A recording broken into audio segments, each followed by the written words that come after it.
Это банкетный зал. Здесь чаще всего проводятся свадьбы. Стрелять на таких мероприятиях у абхазов принято. Это своеобразная дань традиции, но очень часто эти выстрелы оборачиваются трагедией. Так, несколько лет назад на свадьбе здесь во время стрельбы было ранено 2 человека. Один из них скончался.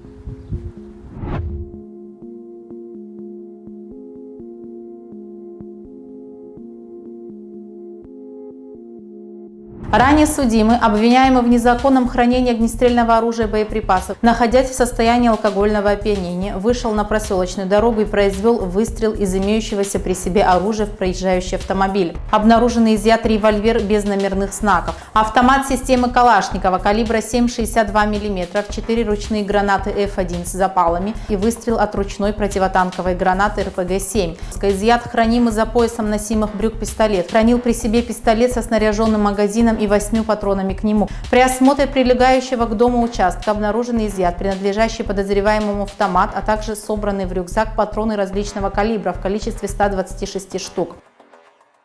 Каждый раз после таких происшествий в обществе всплывает вопрос о необходимости взять под контроль оборот оружия в стране. Кто имеет право носить его, где и при каких обстоятельствах применять, а главное, позволит ли контроль над оборотом оружия снизить уровень преступности? Вот главные вопросы, на которые мы попытаемся ответить. Я один нож здесь имею. А сколько вот на изготовление, например, такого у вас времени уходит? Сколько это кажется, да, вот? По-разному, от месяца до полгода, как что делаешь. Ну, здесь серебро, да. кость, рог, серебро с чернью, гравировка, дамаск здесь. Сложно. Плюс ваш труд ручной. Сколько часов работы? Ну, это где-то месяца 2. Тимураз Дзидзария – кавалер ордена Леона. Сейчас в мирное время он занимается изготовлением национальных атрибутов из металла – ножей и мечей. Художник-оружейник об оружии знает больше, чем кто-либо. Его работы ценятся далеко за пределами Абхазии. Я не имею, скажем, пистолета, но я бы приобрел бы, но приобрести тоже проблема. Вот из-за того, что нет закона, нет того. Не, ну черный рынок, вот в том-то и проблема. Этого черного рынка не будет. Если была бы разрешена продажа, официально государство организовало бы это дело. Травматическое, нетравматическое оружие, нарезное, гладкоствольное. Сейчас же оружие продают, слава богу, это есть. Как-то люди, охотники, как-то не успокоились. Они могут заказать определенное оружие охотничье. Привезут, магазин официально продаст. И люди не пытаются уже, как после войны, через границу всеми правдами, неправдами, где-то там приобрести, перевести. И так далее. Сейчас этой проблемы нет. Если в отношении другого оружия тоже будет как-то урегулировано, тоже не будет этого черного рынка. Боеприпасы, если будут привозить, продавать. Чтобы приобрести его, если сделать такого рода мероприятие, скажем, в течение полугода или года, ты должен ходить, скажем, на учебу, как пользоваться, как делать, пострелять, посмотреть. Ты вообще можешь в руках держать оружие. Эксперты оценят твое физическое состояние, моральное состояние и так далее, и так далее. Оценят и выдадут тебе разрешение на приобретение. Ты пошел спокойно в магазине и приобрел. Когда сейчас в магазине приобретают охотники, они же должны идти регистрироваться в МВД. Правильно? Без этого они не могут приобрести. Так же и это. Вот ты хочешь, идешь в МВД, там посмотрят. Судимость была, не была, тяжкие преступления совершал, не совершал. И так далее. И все это урегулируется. Противники нового проекта закона об оружии, а также процесса изъятия или учета оружия, которое сейчас находится у населения, они говорят о том, что все эти процессы, они противоречат нашей культуре и традиции. Вот этот костюм, который вы видите, это такой национальный костюм абхазского охотника. На нем кинжал, сзади вы видите ружье, неотъемлемый атрибут охоты. И каждый уважающий себя абхаз, состоятельный абхаз, он обязательно имел оружие у себя дома, но это могли позволить себе не все. Многие в республике считают, что лишив абхаза права на хранение оружия, он станет беззащитным. Несмотря на то, что 26 лет прошло с окончания войны, народная память еще свежа. События 89 и 92 годов как будто произошли вчера. Хранение оружия дома было делом уголовным. Встретить грузинскую армию было нечем. Ни оружия, ни боеприпасов. В первые дни войны приходилось изощряться. В руках охотничьи ружья и самодельные взрывные устройства. Сейчас, если опять возвращаться к тому, что вот оружие надо там изъять или граждане не должны иметь, мы не знаем, что у нас в будущем будет. Российская Федерация, да, подписали мы договор о военном сотрудничестве и так далее, но если смотреть еще глубже в историю, еще до революционное время, в конце 19 века, тогда тоже Российская империя, тогда с Абхазиями, она как поступила? Она сказала, что мы изымем у вас оружие, но если будут какие-то обстоятельства, мы вас защитим. А они защитили. Когда турецкий десант высадился, они взяли, ушли в горы, бросили население абхазское против турок безоружных. Такое тоже было в истории. Поэтому я считаю, что оружие у населения должно быть. Вопрос в другом. Как его хранить, как его носить, как его применять, в каких случаях можно его применять. Это все нужно регламентировать законом. Но что оно должно быть, я категорически за. Когда я начинала собирать материал об обороте оружия, у меня было такое четкое мнение о том, что оружие – это всегда плохо, и в обществе от него надо максимально избавляться. Наверное, это такой чисто женский взгляд на проблему. Но сегодня в выпуске мне бы хотелось от этого отстраниться и опираться только на факты, международный опыт и статистику. Вообще о связи преступлений и количества оружия в стране можно спорить. Например, одна из самых демократичных стран мира, США, лидер по количеству оружия на душу населения. Самое удивительное, что с ростом количества оружия смертность от него сократилась.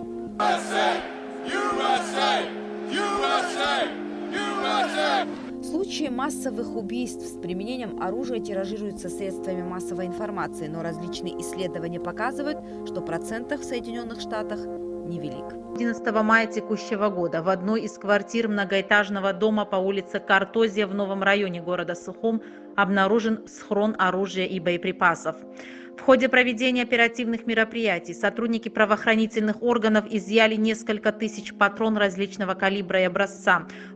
Если речь идет о защите Родины или самообороне в случае ограбления дома, то для чего пистолет за пазухой в общественных местах, машине или на улице? Вопрос для ярых противников каких-либо ограничений на ношение оружия и хранение. Позиция МВД в вопросе оборота оружия связана со стремлением повлиять на криминогенную обстановку в стране. В статистике тяжких преступлений огнестрельное оружие фигурирует почти всегда. За 5 лет роздано 2267 разрешений на ношение оружия. Это катастрофа для нашей страны. Сейчас мы, когда нам попадаются люди, которые имеют даже разрешение на ношение, мы забираем оружие, проверяем его по учетам СГБ и МВД. Если он не имеет судимость, не имеет криминальный след, человек, в принципе, не виноват в том, что мы раздавали эти разрешения.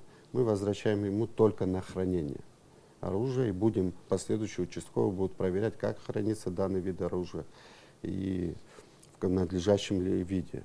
Мы должны разграничить людей, которые должны иметь право на ношение и должны иметь право на хранение и соответствующие еще нормы законодательства.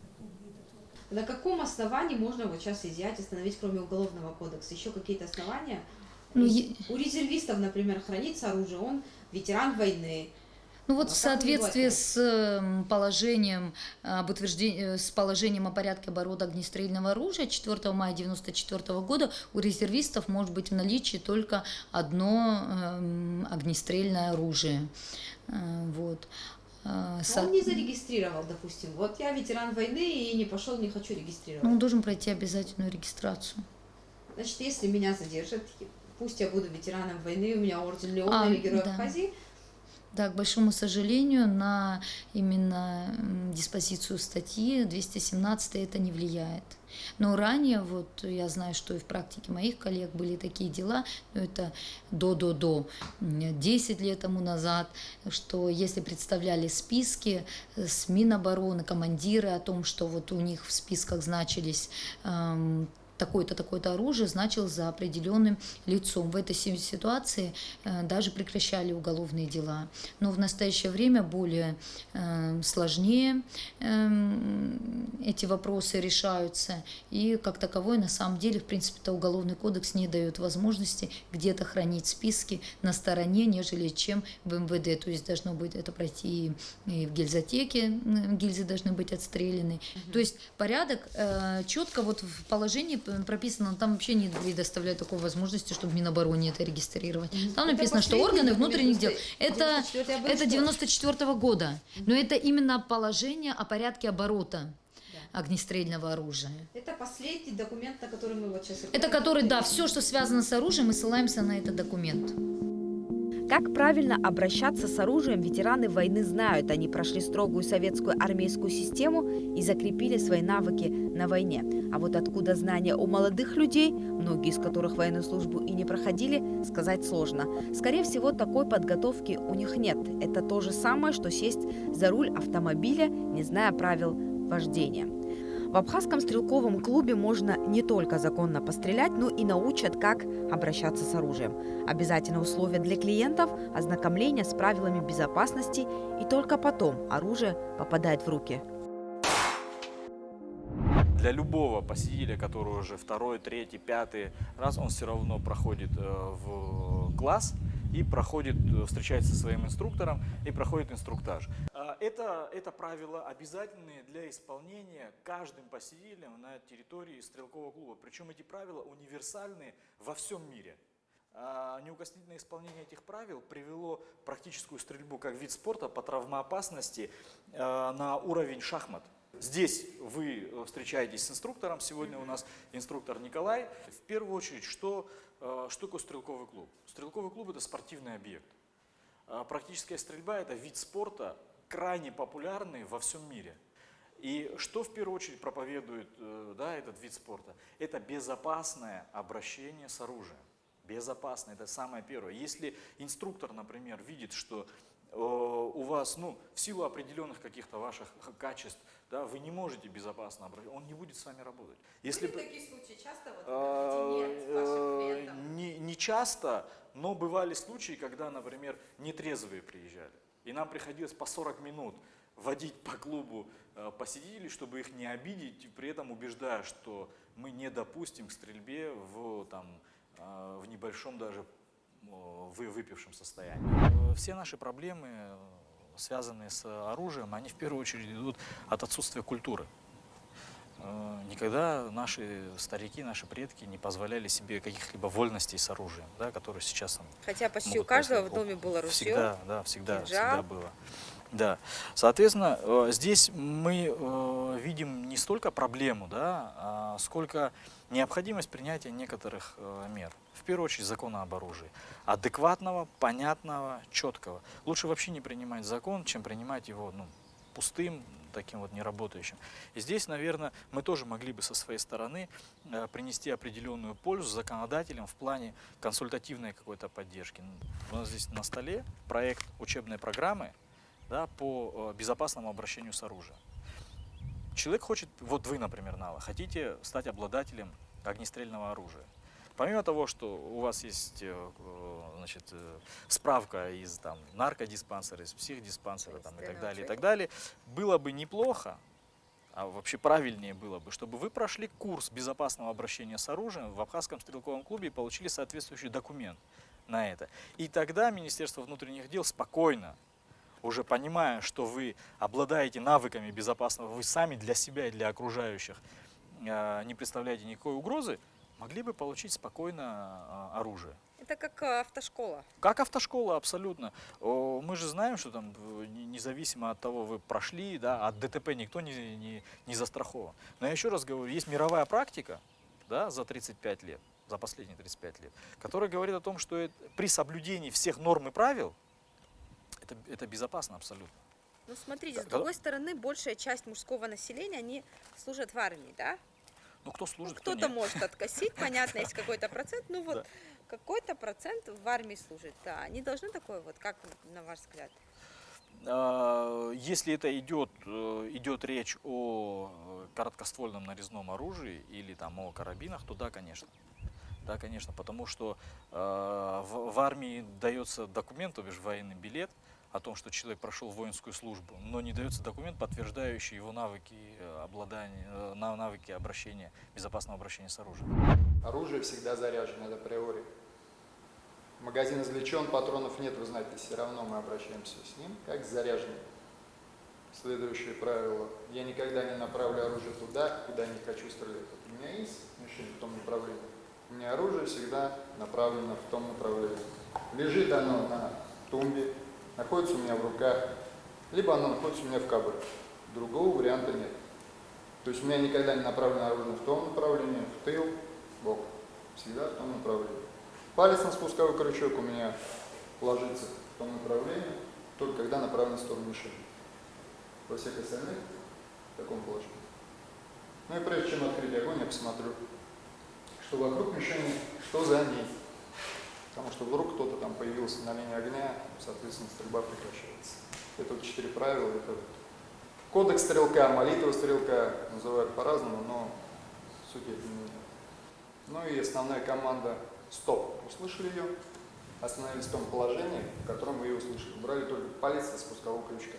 То есть команда «Стоп», палец убрали и замерли в том положении. Я к вам подойду, увидел опасное положение, исправляем его и продолжаем дальше заниматься. В настоящее время на руках у населения много единиц огнестрельного оружия, вплоть до пулеметов и автоматов. Но сколько, сказать сложно, потому что большая часть из них приобретается нелегально. Содержать большую армию Абхазия не может, но существует закон о резервистах, по которому все мужчины призывного возраста, а также ветераны несут ответственность по защите Родины. Надо вот, если предписано служить, надо служить. Это же не значит, что вот они не слушают, они не служат, они не знают, те наркоманы, эти такие, им в руки попадет. А нормальным гражданам как? Что нормальные граждане должны страдать из-за них? Надо с теми работать, кто не соблюдает свои правила. А такая криминогенная ситуация, что вот в доме надо оружие иметь, как вы считаете? Вот? Это необходимость? Я считаю, что необходимость не только сегодняшнего времени, это всегда нужно. Это не только в сегодняшнее время. Оружие никто никогда с земли не уберет. Оружие всегда будет. Всегда будут хорошие соседи, плохие соседи. Я имею в виду сейчас не там, где мы проживаем, да. Я имею в виду с государством. Есть нормальные соседи, есть плохие соседи. Есть, которые говорили, как раньше, вы наши братья, потом на нас пошли там с оружием. Всегда его нужно иметь. А вот в начале войны сколько ребята вытащили оружие времен 41-45 годов. ППШ, Дегтярева, там, Наганы. Все. Это... Ты не знаешь, что будет со следующим поколением. Потом оно должно тоже опять бегать, искать, где-то покупать. Какое место оружия вот, в жизни абхазов, в культуре? Вы тоже занимаетесь? Ну, основное, одно из основных, это средство защиты себя, народа, страны. Уже несколько лет предпринимаются попытки принять закон об обороте оружия в республике. В 2017 году был в первом чтении принят его проект. Но документ вызвал жаркие споры в парламенте, мнения разделились и в обществе. Многие воспринимают это как полный запрет оружия. Вы считаете это хорошо, плохо? Как вы к этому относитесь? Ну, у абхазцев всегда оружие было в доме, и у каждого есть оружие. Это не мешает. Просто надо народ, знаете как, относиться к ответственности к этому оружию. И все. Потому что мир нестабильный тоже. Правильно? А для чего, вот вы как думаете, для чего нужно? Оружие? Мужчинам дома нужно оружие. Они так считают? Ну, просто мы в таком мире живем, правда, когда наши границы, сами видите, вокруг, ну, недоброжелателей очень много, как бы. Но еще раз повторяю, ответственность. Нужно нести за все, за свои поступки, за свое поведение. Вот. У вас есть оружие огнестрельное? Где храните? Это я никому не говорю. Но члены вашей семьи это ваши дети. Да, Они знают, где оно. конечно, они знают. Могут достать? Могут достать, но я их воспитал так, что они, когда надо достать, не дай бог, оружие, они думают 100 раз, и потом они достают оружие. Главное воспитать детей, не просто давать им оружие или спрятать. Спрятать они могут рано или поздно найти. Главное воспитать поколение. Для чего нужно мужчине оружие? Вот как вы думаете? Ну, я думаю, то, что оружие нужно для самообороны и охоты. Вот, к примеру, оружие пригодилось абхазам во время войны. Оружия было мало, но те люди, у кого дома было оружие, они взяли его, чтобы воевать. И тем самым помогли Абхазии выиграть в войне. Я вообще родился в Сирии. Сейчас вы знаете, что война там в Сирии, что случилось там в Сирии. Никто не мог подумать, что может такая война случается там. Поэтому мы надеемся, конечно, если мы живем в стабильный мир, где стабильность, конечно, оружие уже вообще не нужно. Лучше строить, правильно? Строить свое государство. Да. Чем Абхазу нужно оружие? Как вы думаете? Для охоты? Больше для чего?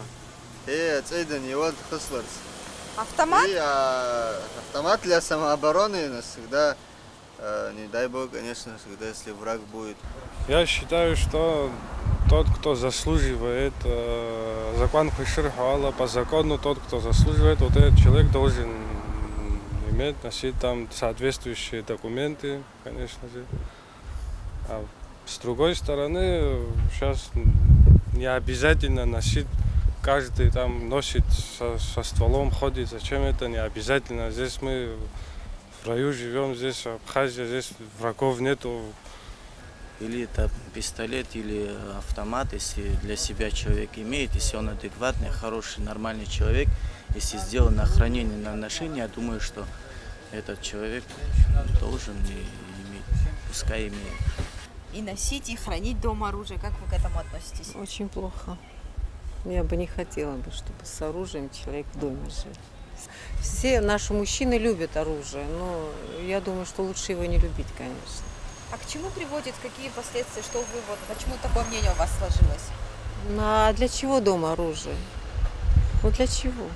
Кто-то говорит самооборона, а кто-то... А самооборона, от чего мы должны обороняться? Мы же должны идти к тому, чтобы мы не оборонялись, а жили спокойно. Если бы они умели владеть, или там оно было для защиты дома там или что чего, а так по глупости можно натворить всяких дел. Мы не Техас. Человек в стрессе, в гневе может его использовать, не осознавая об этом. Поэтому я считаю, что оружие должны носить люди соответствующей профессии. Считаете, что надо иметь оружие Не дома? надо. Почему? Не надо. Потому что мы мирные люди, зачем нам оружие? У нас есть слово.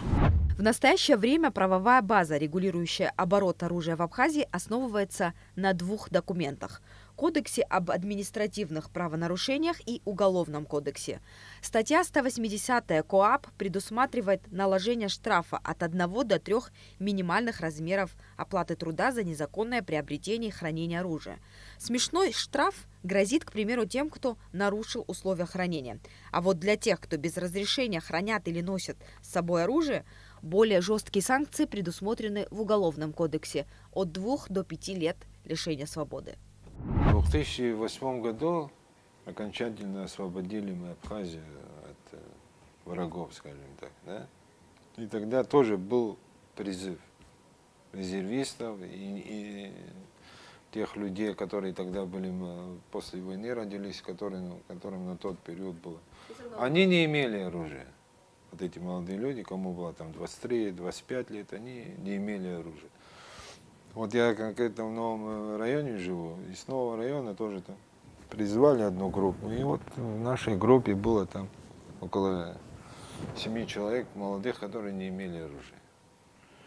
И были те резервисты, которые имели оружие. Но не все резервисты, у них было на учете это оружие. Но никто же тогда не посмотрел на это. Никто же не проверял документы. Можно тебе носить, нельзя. Если не будет этого закона, то в этот период я автоматически становлюсь правонарушителем. А этим молодым выдали оружие. Выдали оружие, они там расписались, там, и такой, ну вот.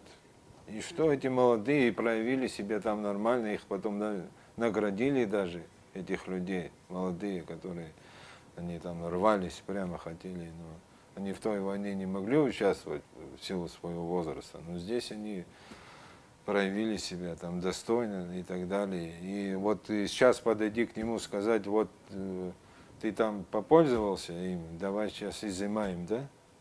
У тебя обратно его заберем. И вы там, даст он, вернет обратно. В этот период ему доверили, самый сложный такой период доверили, а потом что не доверяют, как это? Купить оружие легально в Абхазии можно в специализированном магазине, но для этого понадобятся разрешение и справки. А вот популярное в разных странах травматическое оружие вообще не отражено ни в одном законе. Поэтому их продажа в охотничьих магазинах в Абхазии запрещена. Намного проще купить оружие с рук или приобрести через интернет. Несмотря на то, что это попадает под действие Уголовного кодекса, таких объявлений в абхазском сегменте интернета много. Я за то, чтобы гражданин, который хочет иметь оружие дома, чтобы он имел возможность иметь его дома. И в случае, если он хочет его носить, чтобы он имел возможность его носить. Надо создать такие условия. И тогда не будет и ни теневого рынка, и многих других вещей. Вообще все проблемы, которые мы с вами обсуждали за прошедший год, они в большей степени связаны именно с воспитанием и с тем, как человек правильно относится к тем вещам, которые теперь для него становятся проблемами в обществе. Оружие является, во-первых, предметом самозащиты. Во-вторых, оружием в любом случае защищается наша страна, наше Отечество, наша Родина. Когда в нашей стране проблема встает, каким образом оружие попало в частные руки, на каком основании оно попало, ведь мы знаем многочисленные случаи, когда оружием при разборках между собой разными группами лиц могут убить кого-то или ранить, допустим. И встает вопрос, а почему этот человек должен при себе оружие носить? Что он собой представляет в обществе, какой он статус занимает в обществе и положение, чтобы иметь право носить это оружие? Ну, я тоже не сторонник того, чтобы изымали, знаете, вот все подряд. Все-таки договоры, конечно, никого от агрессивных действий не сберегли, да, но у нас даже договора нет с Грузией об этом. У нас большое количество ветеранов, у нас небольшая армия, которая в основном, да, держится на резервистах. Но и здесь тоже нужно понять, этот вопрос еще там более 10 лет назад поднимался, когда ставили вопрос о том, чтобы нужно все-таки зарегистрировать, понять, да, какое количество оружия населения. И в пример здесь, наверное, я могу привести Швейцарию. Да, как ни странно, самую милитаризованную страну в мире, когда каждый гражданин мужского пола в Швейцарии является обладателем военного, да, боевого оружия. Но там все регулярно, там сейф, там хранение, там курсы и так далее, и так далее. То есть такая система очень интересная. Казалось бы, Швейцария, да, и Абхазия, но для нас это наиболее близкий вариант.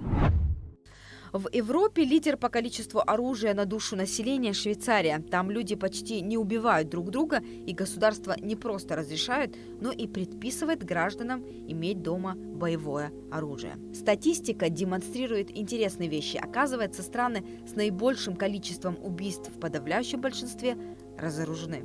Один из самых строгих законов о ношении оружия в Японии. Смертность там от огнестрела очень низкая – 0,02% на 100 тысяч человек. Для того, чтобы приобрести в Японии оружие, граждане обязаны посещать длительные занятия, сдавать экзамен и тест по стрельбе. Причем это право не пожизненное, его надо заново получать каждые 3 года. В свое время я был докторантом Фрибургского университета в Швейцарии, и выезжая в храм Русской Православной Церкви в Цюрихе, я должен был ездить на общественном транспорте. И, как правило, вот в поезде я наблюдал в воскресные вечера такую картину. Значит, военнослужащие срочной службы, швейцарцы, причем даже и девушки, они при всей амуниции со своим личным табельным оружием возвращались из выходных опять в свои казармы. То есть это говорит о том, что в Швейцарии практика такова. Они выдают личное табельное оружие во время службы, и ты за него полностью отвечаешь. Если ты едешь домой вот во время службы, как у них по правилам это разрешено, то это оружие при тебе остается, ты его не сдаешь в казарме. Также в Швейцарии, я помню, все мужчины определенного возраста, они также являются резервистами и ежегодно собираются на сборы. Это говорит о том, что у них дома у каждого есть свой личный автомат, свое личное оружие. Опять-таки приписанное к ним, за которое они несут ответственность. Я думаю, что мы должны учитывать опыт разных стран в правильном использовании оружия в мирных условиях.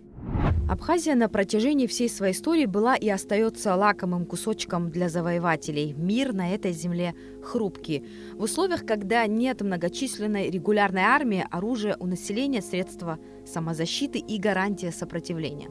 Но только в том случае, если оружие в надежных и умелых руках. Иначе это может обернуться не меньшей опасностью для самих граждан.